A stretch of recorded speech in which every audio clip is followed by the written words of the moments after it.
Yes, good morning to all.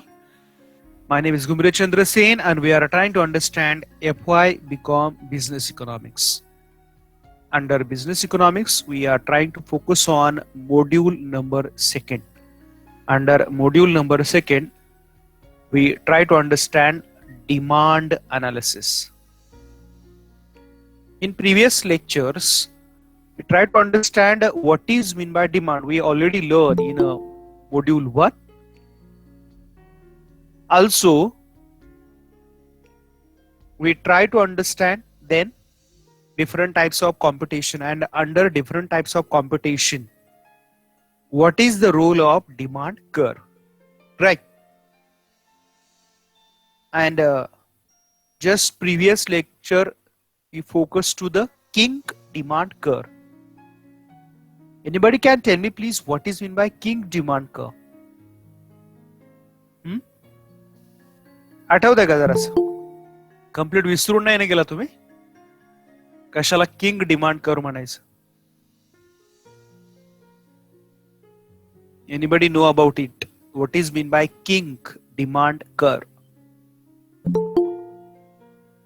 कशाला म्हणता येईल आपल्याला? Which can we say here? Yes sir, this is the king demand curve. काय सांगाल? हा? नाही येणार? Okay, so no problem. So you are on my share screen, right? And on my 1 minute. Yes, this is under come to the king demand curve. Are you seeing my share screen or not? दिसते तुम्हाला माझी share screen? Yes, very good. Yes.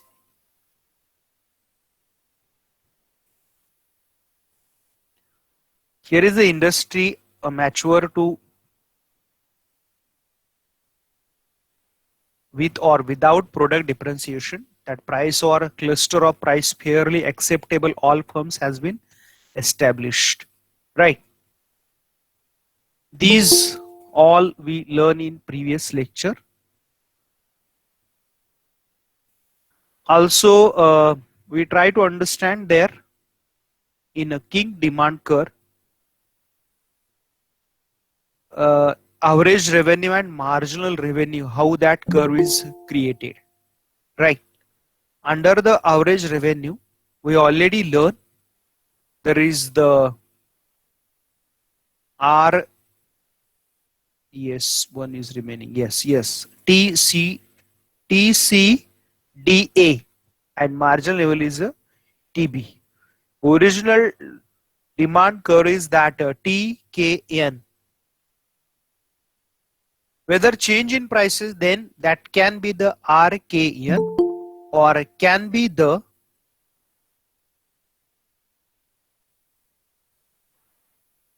if the price is changed, then can be the RKN, or whether again change in prices, that can be the TKB. This is the movement of that curve, and average revenue then can be create TCDA. These all are learned in a previous lecture. Clear? So that it is complete the topic in previous lecture. So now on your screen, it is your favorite topic, elasticity of demand. I'm right. Is it your favorite topic or not? तुमच्या आवडीचा topic आहे असं मला वाटतंय. बोला मग तुमचं काय नॉलेज आहे इलास्टिसिटी ऑफ डिमांड बद्दलचं? हा, share me about your knowledge about elasticity of demand. काय सांगाल? काय लर्न केलं तुम्ही 12th मध्ये असताना? Yes please.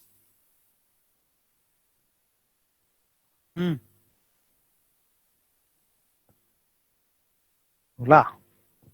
इलास्टिसिटी कशाला म्हणतात? तुम्ही टाईप करता आला नाही, डायरेक्ट व्हॉइस न जरी मला आन्सर दिलं तरी I have no any problem. Video on करायची गरज नाही, just unmute fraction of seconds you say एन. मला चालेल, no any disturbance to me. काय डिस्टर्बन्स होत नाही इथे मला.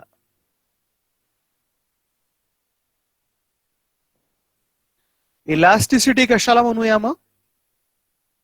हे कोणाची कन्सेप्ट आहे? Which great economics explain the concept of elasticity? Marshall. Very good. काय मग काय सांगतोय हा मार्शल दादा? इलास्टिसिटी कशाला म्हणायचं मग?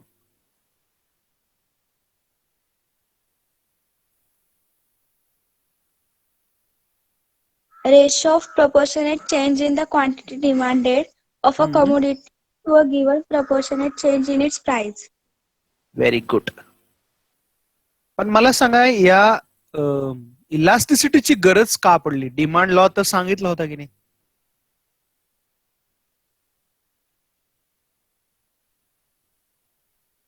डिमांड लॉ तर सांगितला होता मार्शलला अगोदरच, पण तरी सुद्धा मार्शलला गरज पडली कशाची? तर हे सांगण्याची. का गरज पडली? What is the reason?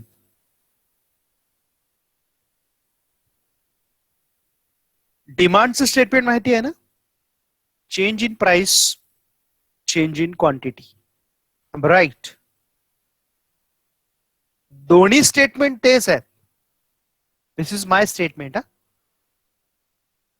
बघा, दोघात पण तेच सांगितलंय ना, change in price, change in quantity.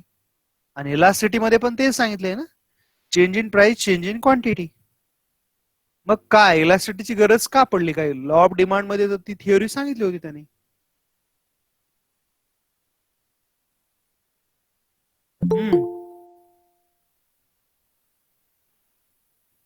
Yes please, काय सांगाल?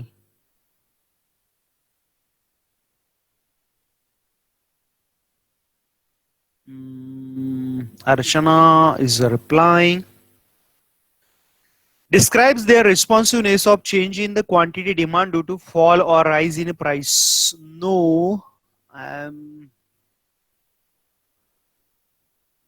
माझा क्वेश्चन नाही समजला तुम्हाला की डिमांड डिफरन्स काय या दोन मध्ये? काय लिमिटेशन होती लॉ ऑफ डिमांडची, त्याच्यामुळे इलास्टिसिटी सांगावं लागली मार्शलला? No no, why you saying sorry? You are doing better. चुकलेलं नाहीच आहे ते, आन्सर दिलेले बरोबर आहे, फक्त माझ्या क्वेरीवरती फोकस नाहीये तुझा.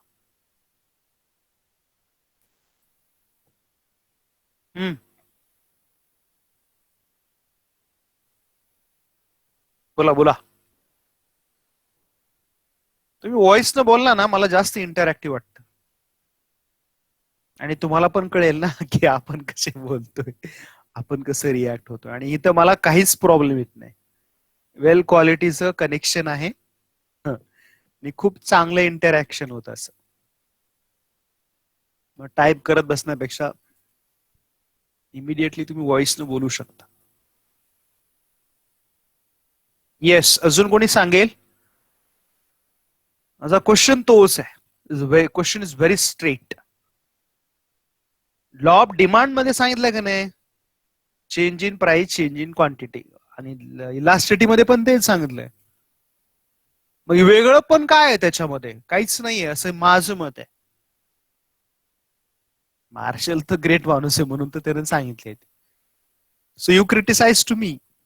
मला तुम्ही सांगा सर याच्यात हे नाहीये, आणि म्हणून ते इलास्टिसिटी मध्ये त्यांनी ते सांगितलं. आणि 12th मध्ये तर माझे स्टुडंट आहेत, त्यांना तर मी सांगितलेलंच आहे, ते काही बोलतच नाही आज. काय माहिती. I already clear that concept at the same moment. Why need for elasticity? त्याच वेळेस मी कन्सेप्ट ती क्लिअर करून घेतलेली आहे, असं पण नाही की नंतर केली आहे. At the same moment I clear the concept.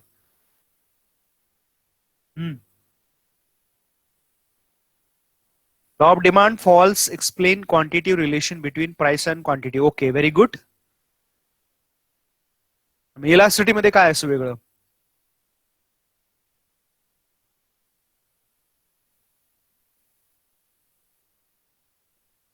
Yes, remaining guys.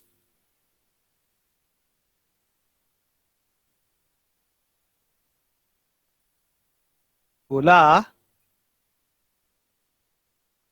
एकदम काढते पोलं सगळे सकाळ सकाळ. वेगळं पण काय आहे त्याच्यामध्ये?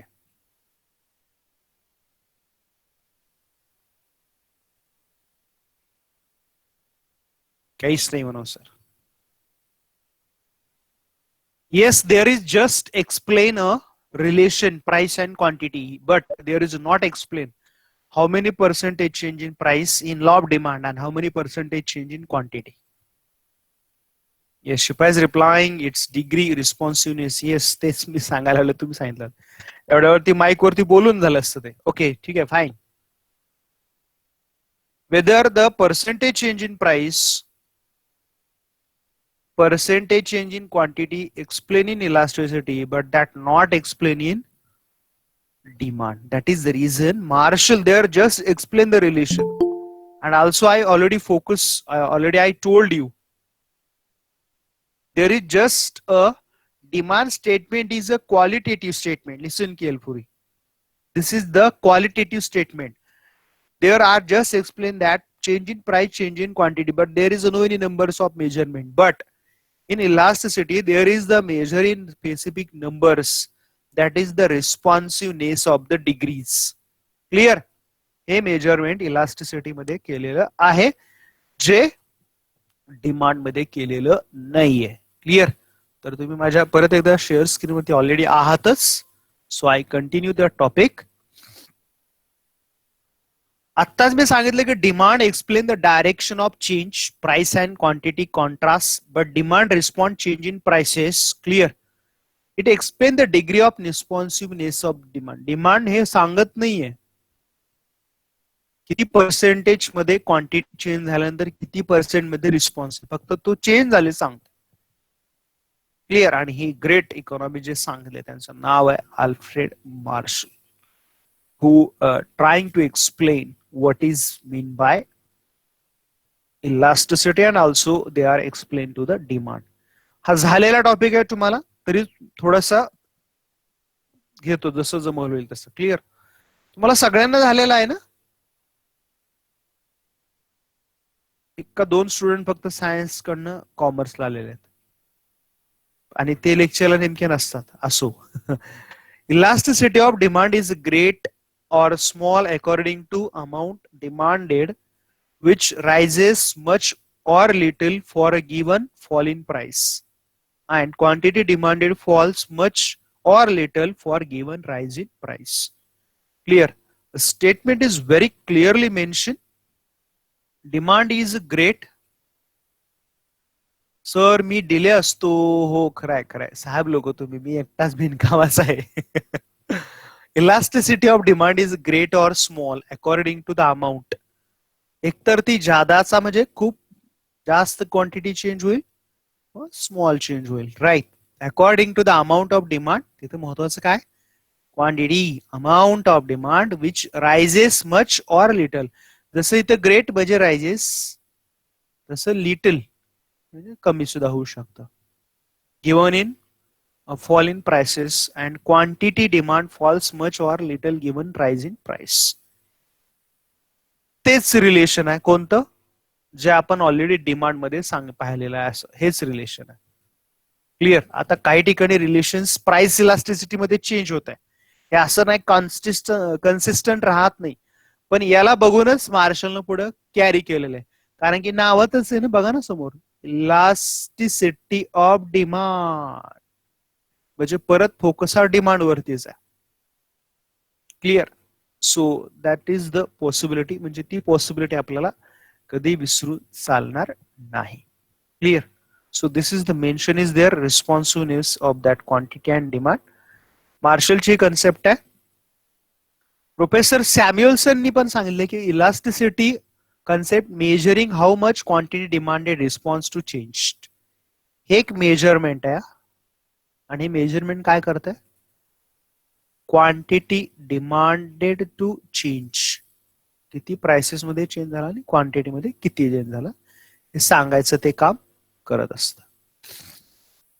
Or that can be mentioned to here. And that formula is, you already know that ED is equal to percentage change in quantity demand upon percentage change in price. Are you understand that all? Everyone is meaning. समजतंय का सगळ्यांना meaning?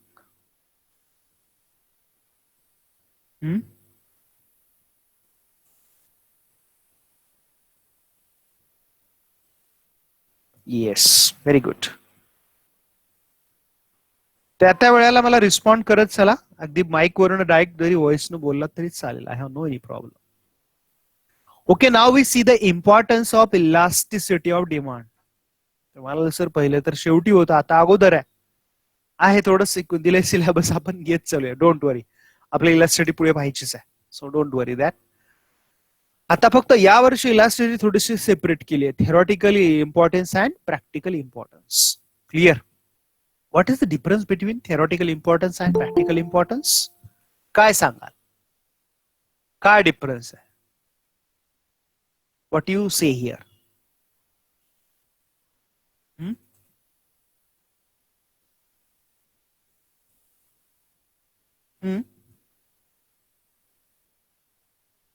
बोला, काय सांगाल? हा, बोला रे. हा, बोला ना.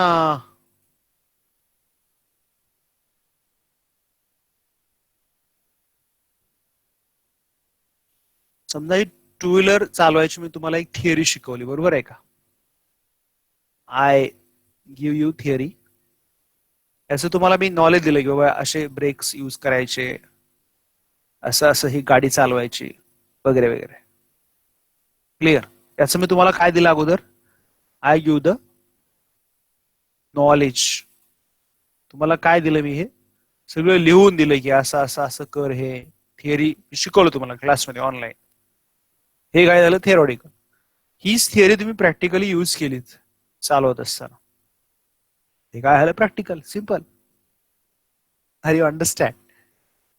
एवढंच आहे त्याच्यामध्ये, फारसं काही रॉकेट सायन्स असं काही नाहीये. So now we focus to the one by one.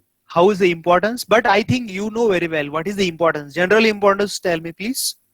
तुम्हाला माहिती आहेत importance. I'm sure. Yes. तुम्हाला माहिती असलेले सांगा अगोदर. You share with me. Which importance you already familiar with them? तुम्हाला माहिती असलेली इम्पॉर्टन्स. येस, टॅक्सेशन पॉलिसी ठरवत असताना सुद्धा गव्हर्नमेंटला हे इम्पॉर्टन्स आहेत. मोनोपॉली, कम्प्लीट सेंटेन्स मध्ये आन्सर द्या. म्हणजे तुम्ही एक्सप्लेनेशन मी करायचं आणि तुम्ही सांगायचं एक एक वर्ड. It's not good. मोनोपॉलीसाठी कसं? This is not a complete answer. मोनोपॉलीसाठी कसं?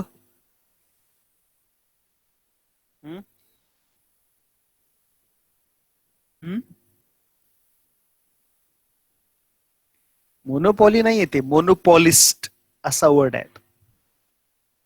Public utility services. तुम्ही फक्त पॉइंट सांगायला लागले, हे असं नाहीये विचारलेले मी.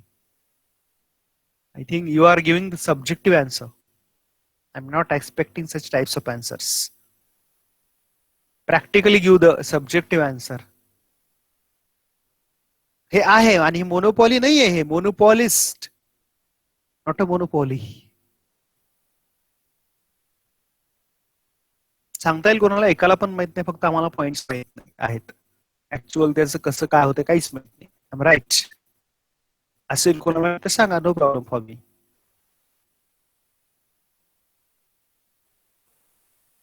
कोणालाच माहित नाही नेहमीप्रमाणे. ठीक आहे, माझा तर रोल आहेच, मला माहिती आहे म्हणजे मी सांगायला पाहिजे. Okay, so yes, on your my screen again. Theoretically कसं इम्पॉर्टन्स आहे? It is a cross elasticity and classification of markets. मला सांगा ती क्रॉस इलास्टिसिटी कशाला म्हणतात, माहिती आहे का, काही नॉलेज आहे का त्याच्याबद्दल? Little bit know about what is mean by cross elasticity.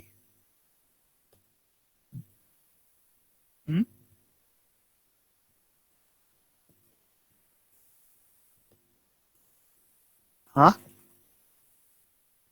objective of sellers monopoly market profit maximization it in is inelastic for the product sold by monopolies. Yes, absolutely right Archana. की त्या मार्केटमध्ये सेलरला एक advantage मिळतं की जिथे त्याला close subsidy नसतात तो खूप सारी प्राइस चार्ज करू शकतो किंवा करतोच तो. Clear? That is get the advantage of that seller. त्याला तिथे त्याचा ऍडव्हान्टेज मिळतच का, तर तो त्या मार्केटमध्ये एक अलोन सेलर आहे. आणि मी क्वेश्चन तुमच्या समोर स्क्रीनवर विचारलाय की क्रॉस इलास्टिसिटी ला कसं इम्पॉर्टन्स आहे. दोन गुड्सला जर सबस्टिट्यूट असतील तर yes absolutely there is advantage to the seller. अर्थातच ते सेलरला ऍडव्हान्टेज आहे. Advantage of what? whether I coffee seller in a market and I have substitutes to the tea seller, right? So I know that whether the tea prices rise, I can get immediately opportunity because that demand is shifted to me. Clear? म्हणजे मला मी त्याचा एक substitute असणारा किंवा तो मला substitute असण्याचा दोघांनाही त्याचा advantage. Clear? So these are the theoretical importance to them. I get them advantage and on the base of them I getting the याच्यावर मी जो स्टडी करतो त्याला आपण म्हणतो क्लासिफिकेशन. आता क्लासिफिकेशन तुम्हाला कोणतं सर, याच्यावर मग कोणत्या मार्केटमध्ये सबस्टिट्यूट असणार आहेत? Yes, absolutely there is a monopolistic competition. One more importance to elasticity of incidence of taxation.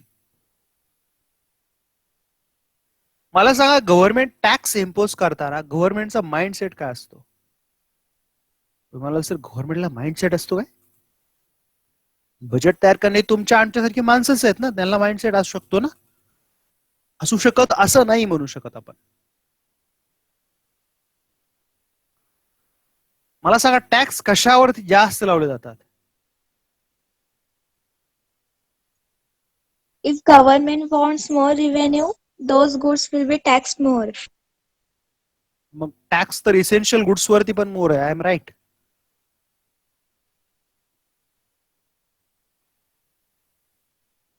Essential goods आहेत म्हणा लोकांना.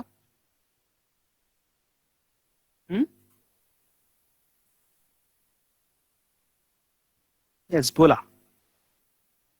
Petrol, liquor. तुम्ही एक्झाम्पल सांगितलं, माझं क्वेश्चनचा आन्सर नाही दिला. हार्मफुल गुड्स, हॅबिच्युअल गुड्स, या ऍब्सोल्युटली राईट. जनरली गव्हर्नमेंट गुड्सचं सेपरेटेशन किंवा तुमच्या नीडचं सेपरेटेशन कसं करतं? इसेन्शियल गुड्स आणि इसेन्शियल मध्ये बेनिफिट देणाऱ्या गुड्स.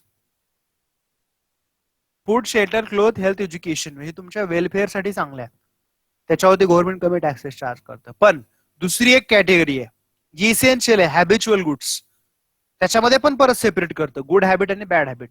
तुम्हाला बुक्स रिडिंगची हॅबिट आहे, चांगली हॅबिट आहे ना, इट्स गुड, त्याच्यावर टॅक्स कमी करतं. पण तुम्हाला लिक्वायरची हॅबिट्स आहे, गव्हर्नमेंट इम्पोजिंग मोर टॅक्सेशन. काही गुड्स इसेन्शियल आहेत, पेट्रोल, डिझेल, आता हे आपलं खूप इसेन्शियल झालंय आणि त्याच्यापासून गव्हर्नमेंटला yes cigarettes, that is this is a bad habits goods, right? So there is government see the elasticity. म्हणजे गव्हर्नमेंट काय करतं इथे?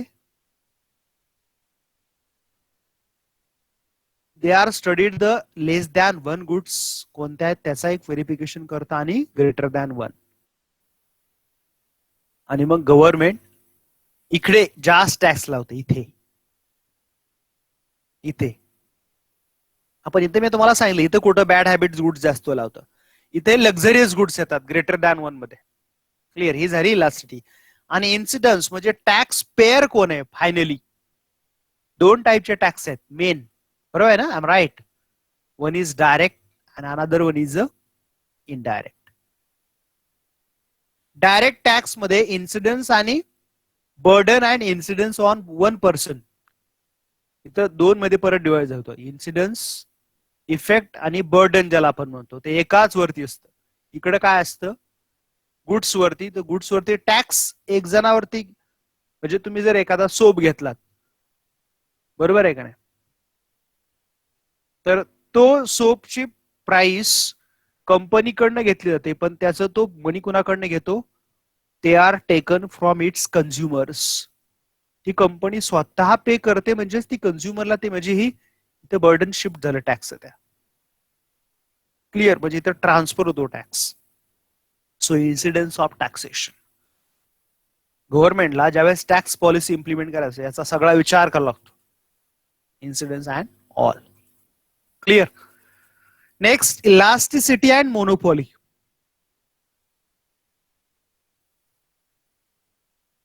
जी गुड्स आहे त्याची इलास्टिसिटी कशी आहे?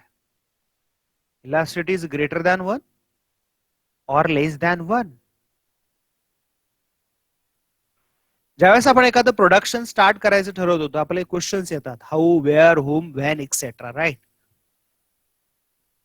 प्रेफरन्स आपल्याला काय वाटतं, इथं आपण इथं चालू केलं तर आपल्याला प्रॉफिट जास्त ऍब्सोल्युटली मिळेल, नो डाऊट. तुम्हाला त्याचा स्टडी करावा लागेल आणि तसं ते प्रोडक्शन करावं लागेल. आणि मार्केटमध्ये आता हल्ली सगळीकडे सबस्टिट्यूट्स येत चाललेत. There is a huge substitutes.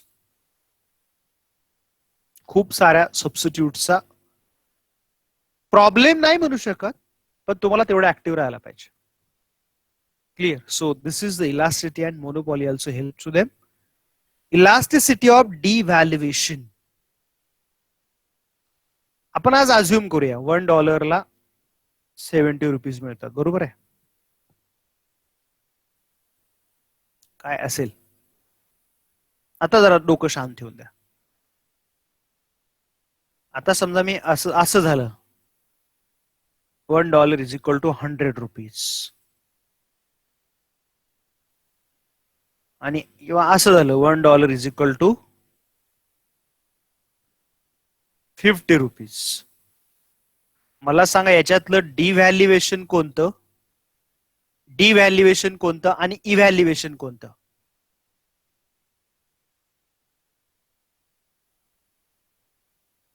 माझा क्वेश्चन कळला तुम्हाला? मला सांगा इथं करन्सीची व्हॅल्यू कुठे वाढली जास्त आणि कुठे कमी झाली? Yes, absolutely right Tamil. Yes, इथं हे डिव्हॅल्युएशन झालं. And here is appreciation of your currency. फॉरेनरला आता तुम्हाला इथं ₹30 त्यांना जास्त बेनिफिट आहे, त्यावेळेस ₹100 होईल. आणि इथं आपल्याला ₹20 सेव्ह होणार आहेत आता. क्लिअर? आणि एक्सपोर्ट इम्पोर्ट करण्यासाठी ही कंडिशन एक्सपोर्ट साठी चांगली आहे का? फॉरेनरला जास्त मनी मिळणार आहेत ना. क्लिअर? पण तुमच्या करन्सीचं अप्रिशिएशन झालेलं हे तुमच्या कंट्रीसाठी चांगलं आहे. तुम्हाला तर हे चांगलं आहे, पण तुम्ही तेवढे स्ट्रॉंग पाहिजे. तुमचा वर्ल्ड मार्केट शेअर तेवढा पाहिजे.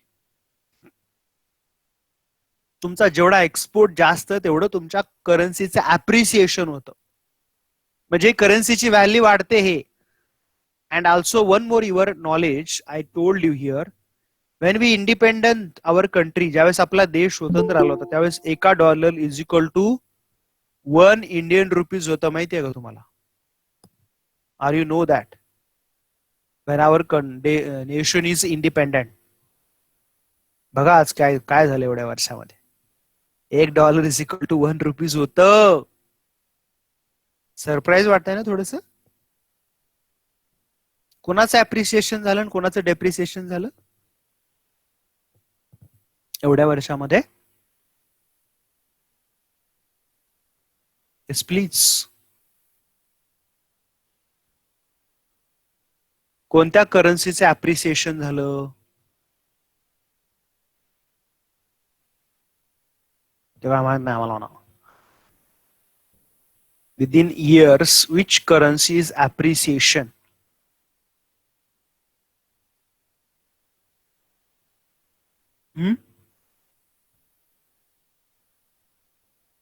डॉलरचं ऍप्रिसिएशन झालं आणि इंडियाचं डिप्रिसिएशन झालं. Absolutely right. Clear. So this is also importance to elasticity. Advertisement decision. मार्केटमध्ये जर ग्रेटर दॅन 1 जर इलास्टिसिटी असेल तर तुम्हाला खूप सारी ऍडव्हर्टाइज करावं लागते आणि लेस दॅन 1 असेल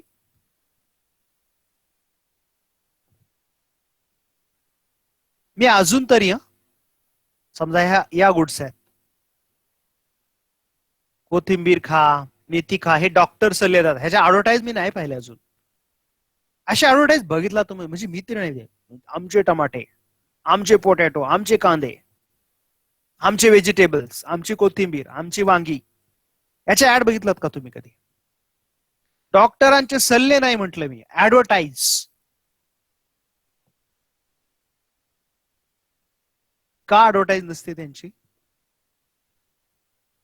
there is a demand is less than 1 demand essential आहे त्याची ऍडव्हर्टाइज नाही केली जात फारशी पण इथं करावी लागते branded soaps branded watches branded cloth branded toothpaste branded soaps all absolutely right advertisement decisions you have to need under the in these market so there's theoretical importance of that. Next one, this is the practical importance to the businessman. When start to the any businessman I many time discuss that all question how where whom when etc खूप साऱ्या questions वरती आपण focus करत असतो clear मग हे how where home हे करत असताना तो बिझनेसमन ठरवत असतो की माझं प्रोडक्ट कोणतं आहे याच्यामध्ये येत आहे की याच्यामध्ये येत आहे हे महत्वाचं आहे आणि त्याच्यावरनं तो डिसिजन घेतो आणि बिझनेस स्टार्ट करतो तुमच्या प्रोडक्टला मार्केटमध्ये असणारा शेअर किती आहे बिझनेसमन डिसिजन्स क्लिअर आता एक सहज एक किस्सा सांगतो आला लक्षात आला असंच म्हणून आता ही रॉयल एनफिल्ड नावाची बुलेट तुम्हाला माहिती आहे सगळ्यांना राईट आणि ते सायरॅट मुळे तर सगळ्यांनाच माहित झाली yes or no yes or no झाले ना माहित सगळ्यांना छोटासा किस्सा आहे तिचा एक तर ज्यावेळेस कंपनी स्टार्ट झाली होती आज आपल्याला वाटतं की बाबा बुलेट कंपनी जगभर पोहोचलेली आहे ही ब्रिटनची कंपनी आहे तर बघा सुरुवातीला ज्यावेळेस ही बाईक त्यांनी मार्केटमध्ये आणली त्याची अगोदरची हिस्ट्री नाही सांगत मी नंतर सांगतो अगोदरची हिस्ट्री मी 12th मध्ये असताना माझ्या मुलांना सांगितली होती तुम्हाला कधीतरी सांगेन ती कधी स्टार्ट झाली का झाली ते नाही सांगत आता त्याची पुढची स्टोरी सांगतोय की कंपनीने गाडी रॉयल एनफिल्ड बुलेट लॉन्च केली आणि मग त्यावेळेस सुद्धा असं कस्टमरचा रिप्लाय घेतला जायचा त्या एका कपलनं ती बुलेट परचेस केली तर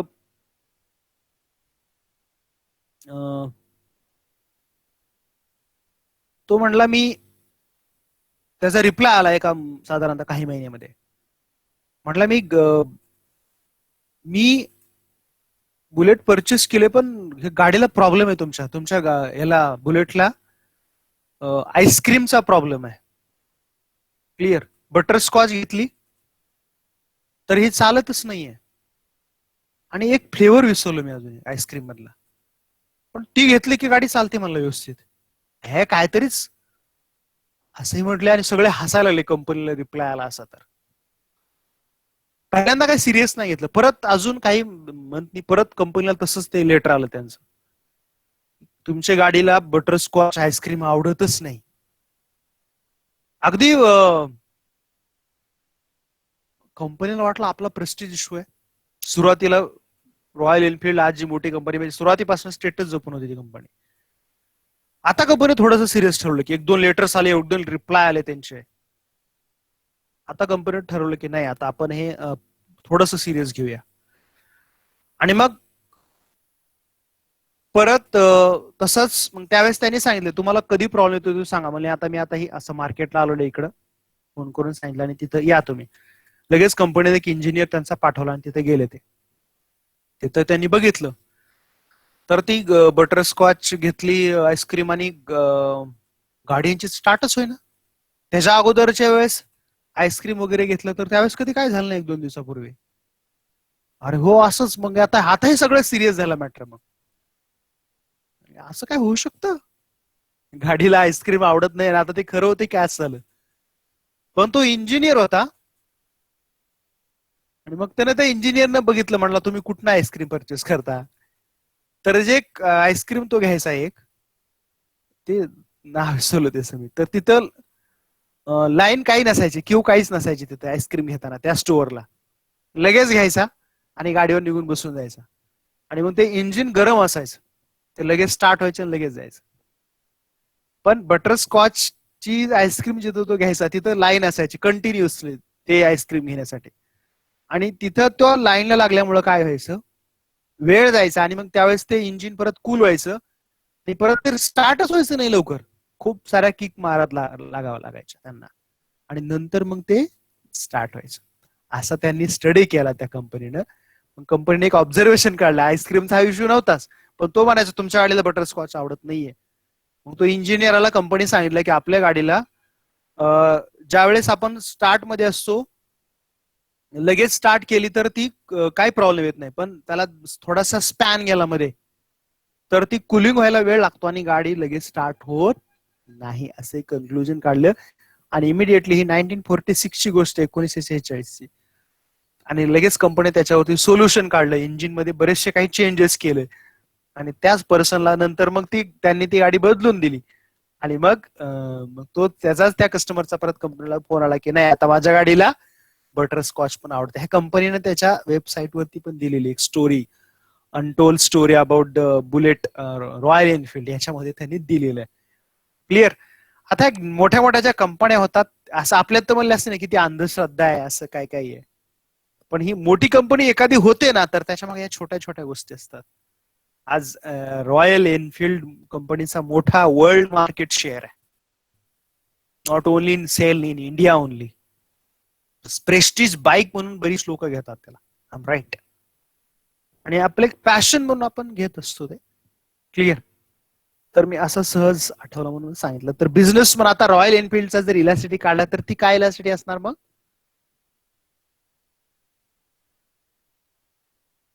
मग सांगा रॉयल एनफिल्डची इलॅस्टिटी काय असणार आहे, आज काय इलॅस्टिटी आहे त्यांची? तेवढ्या पुरतच बोला, बाकी अख्ख्या बाईकची नाही विचारलं मी, त्या बाईकची फक्त मी म्हणलं.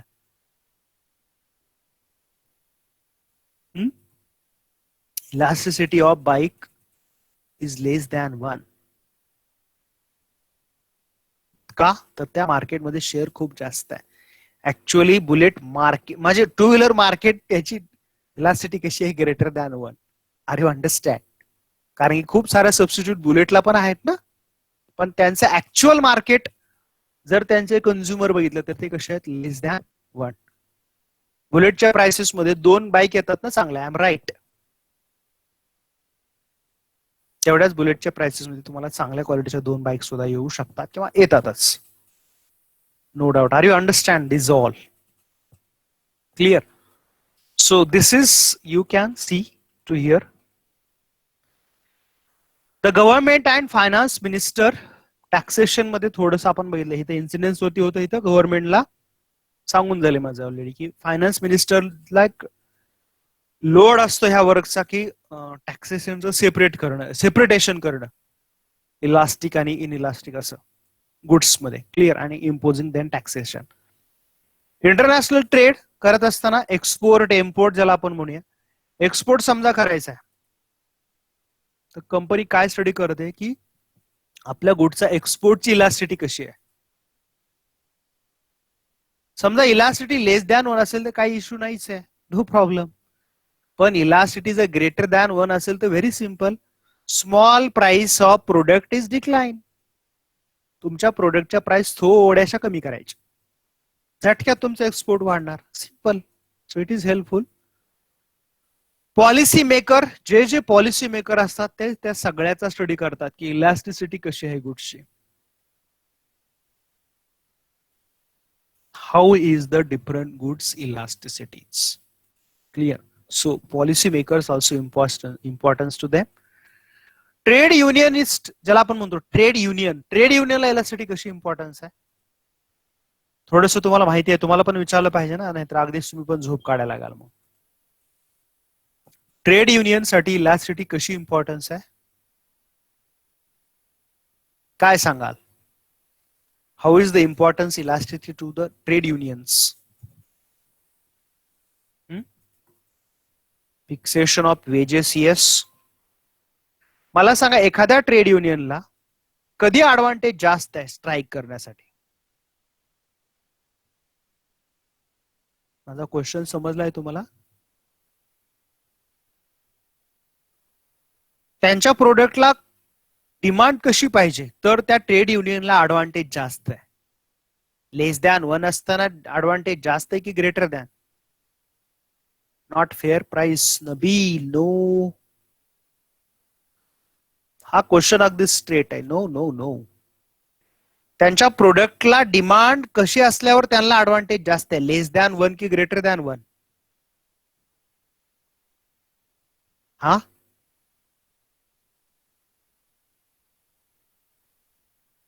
when is more advantage? Inelastic less than 1 असेल तर त्यांना ऍडव्हान्टेज जास्त असणार आहे. Clear. When. Yes, absolutely right.